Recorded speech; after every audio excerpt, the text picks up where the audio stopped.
yang telah didapatkan oleh Nyonya Kinan, tidak membuatnya gentar dan mundur begitu saja, hanya saja dari mana si pria brengsek itu bisa tahu jika hari ini Nyonya Kinan akan pergi ke kediamannya Shailendra. Tentunya ini semua menjadi tanda tanya untuknya, rupanya dari dalam kotak yang berisi bangkai tikus tersebut terdapat sepucuk surat ancaman untuknya.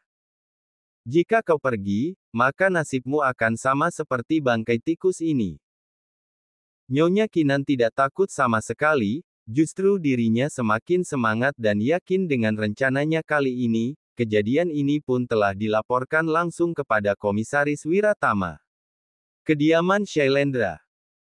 Akhirnya malam pun tiba, sekitar pukul 8 malam, Nyonya Kinan telah tiba di kediaman Shailendra tanpa kendala.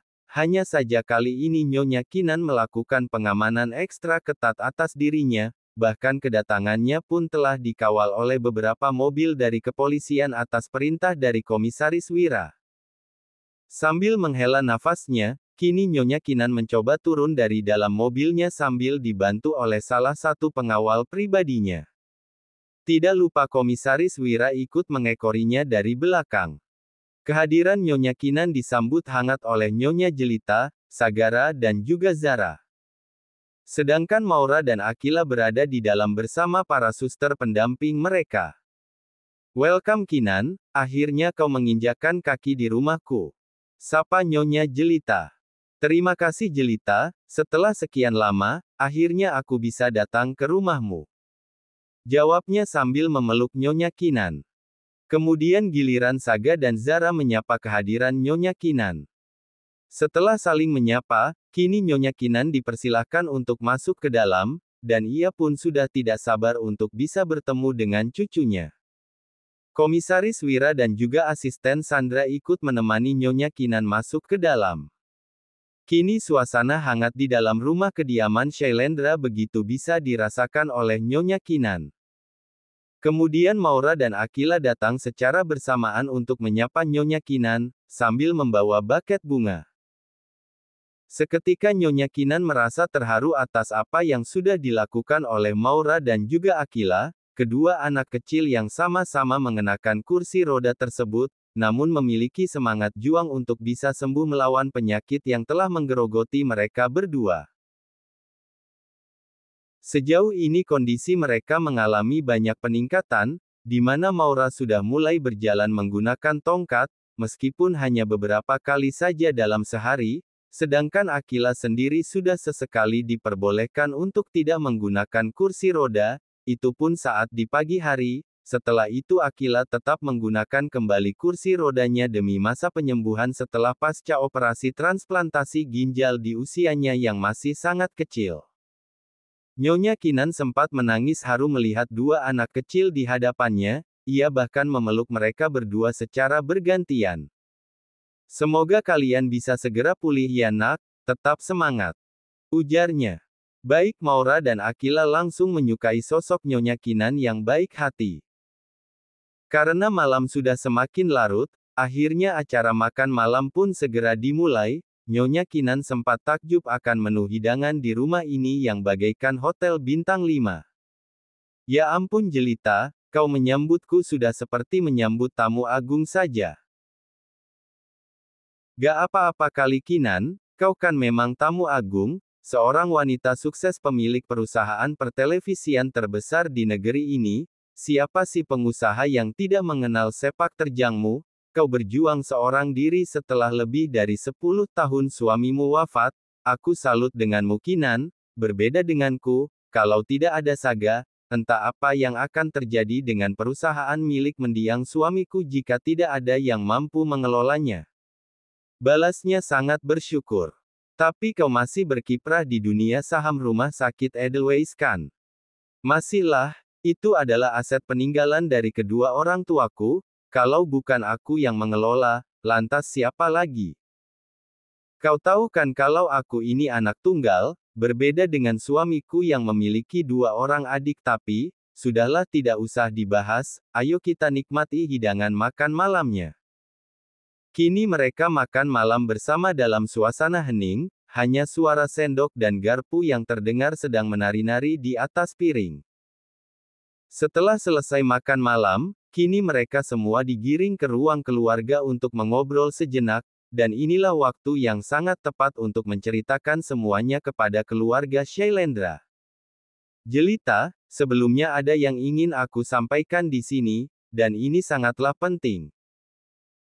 Perkataan dari Nyonya Kinan membuat Nyonya Jelita, Sagara dan juga Zara menjadi penasaran. Saga pun saat ini duduk di sebelah Zara, entah kenapa ia tidak mau berjauhan dengan istri tercintanya. Awalnya Zara merasa canggung, namun lambat laun ia mulai terbiasa. Bahkan Saga sengaja memanfaatkan situasi ini dengan terus menggenggam tangan istrinya. Katakanlah apa yang ingin kau katakan Kinan, aku dan keluargaku siap mendengarkanmu. Balas Nyonya Jelita mempersilahkan sahabatnya untuk berbicara. Akhirnya Nyonya Kinan menceritakan apa yang telah terjadi selama ini terhadapnya. Nyonya Jelita sempat syok atas kejadian naas yang telah menimpa sahabatnya itu. Ya ampun Kinan, aku sungguh tidak tahu atas musibah yang telah menimpamu selama ini. Mas Shailendra tidak pernah menceritakan masalah ini padaku. Jawabnya jujur. Itu karena aku yang memintanya, Jelita.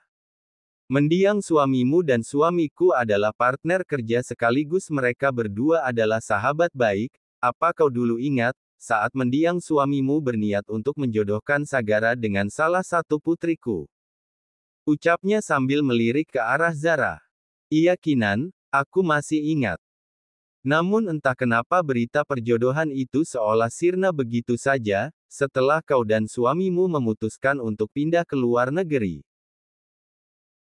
Itu karena aku dan mendiang suamiku sudah frustasi karena kami kehilangan kedua putri kami secara bersamaan, dan sama sekali tidak mendapatkan titik terang. Aku dan suamiku sudah melakukan pencarian ke seluruh pelosok, namun kedua putriku seolah telah lenyap ditelan oleh bumi, dan demi menghilangkan semua kenangan tentang putri kami di sini, maka aku dan suamiku memutuskan untuk pindah ke Eropa. Akan tetapi aku tetap melakukan pencarian terhadap kedua putriku, dan aku yakin jika kedua putriku masih hidup, sampai akhirnya Komisaris Wira dan rekan polisi lainnya telah berhasil menemukan jejak salah satu putriku yang pertama. Mendengar Kinan berkata seperti itu, Nyonya Jelita semakin dibuat penasaran, begitupun dengan Sagara dan juga Zara. Bahkan Saga sempat berasumsi jika Tuan Felix ada kaitannya dengan kasus ini, karena setahu dirinya dari Tuan Barata jika Felix adalah adik kandung Tuan Sastrowardoyo, dan Felix termasuk orang yang berambisi, dan Tuan Barata juga pernah membicarakan soal Tuan Felix yang berniat menguasai harta kekayaan milik mendiang kakaknya sendiri. Lalu Nyonya Jelita semakin mendekatkan posisi tempat duduknya terhadap Kinan, dirangkulnya bahu sahabatnya tersebut yang sedang menangis haru. Sandra sang asisten pun ikut bersedih atas penderitaan yang telah dialami oleh Nyonya Jelita lebih dari 20 tahun lamanya. Kamu yang sabar ya Kinan, aku yakin sebentar lagi kamu akan segera bertemu dengan kedua putrimu, kalau tidak salah nama anak pertamamu Sabila dan anak bungsumu Talita, kau biasa memanggilnya Tita, iya kan? Nyonya Kinan tersenyum tipis. Rupanya kau masih mengingat nama kedua putriku. Mendengar Nyonya Jelita mengatakan nama tersebut, entah kenapa Zara merasa familiar dengan nama itu, tapi ia tidak ingat karena dirinya telah mengalami hilang ingatan secara permanen setelah mengalami benturan saat ditemukan di sungai oleh Pak Abdullah. Namun semenjak kecelakaan kemarin, ia mulai sedikit mengingat kejadian saat dirinya berada di tempat yang sangat gelap gulita, di mana dirinya pada saat itu sangat ketakutan. Dan kedatanganku ke rumahmu malam ini, ada hal penting yang ingin aku sampaikan padamu dan juga Sagara. Saga pun semakin fokus dengan perkataan yang dilontarkan oleh Nyonya Kinan. Kemarin aku sudah menemukan di mana putriku berada. Ternyata ia telah diadopsi oleh keluarga Aditya Hartawan. Mendengar nama tersebut, baik Nyonya Jelita dan Sagara terkejut bukan main. Apa? Anda tidak asal bicarakan Nyonya Kinan? Cetus Saga sambil beranjak dari tempat duduknya. Ini adalah benar adanya Tuan Sagara. Balas Komisaris Wira ikut menimpali. Ini tidak mungkin. Sangkal kembali Saga. Kami memiliki banyak bukti, Tuan. Bahwa putri yang telah dirawat oleh keluarga hartawan adalah seorang anak yang diadopsi dari panti asuhan kasih bunda milik Ibu Halimah, dan kami sudah melakukan penelusuran serta investigasi kebenarannya serta barang bukti pun sudah kami kantongi, dan memang jika putri dari Tuan Aditya Hartawan adalah anak adopsi, yang ternyata gadis kecil tersebut adalah putri pertama Nyonya Kinan dengan Tuan Sastrowardoyo yang telah hilang saat usianya baru menginjak 7 tahun. Tuturnya. Saga langsung terdiam, ia benar-benar tidak menyangka dengan semua kenyataan ini. Jadi Naura adalah putrimu? Tanya Saga ke arah Nyonya Kinan. Iya Saga, Naura alias Sabila adalah putri kandungku yang telah lama menghilang dan setelah aku mengetahuinya, ternyata putriku sudah meninggal, aku benar-benar sangat terpukul atas kejadian ini. Jawabnya sambil menangis. Mengetahuinya, ternyata putriku sudah meninggal, aku benar-benar sangat terpukul atas kejadian ini. Jawabnya.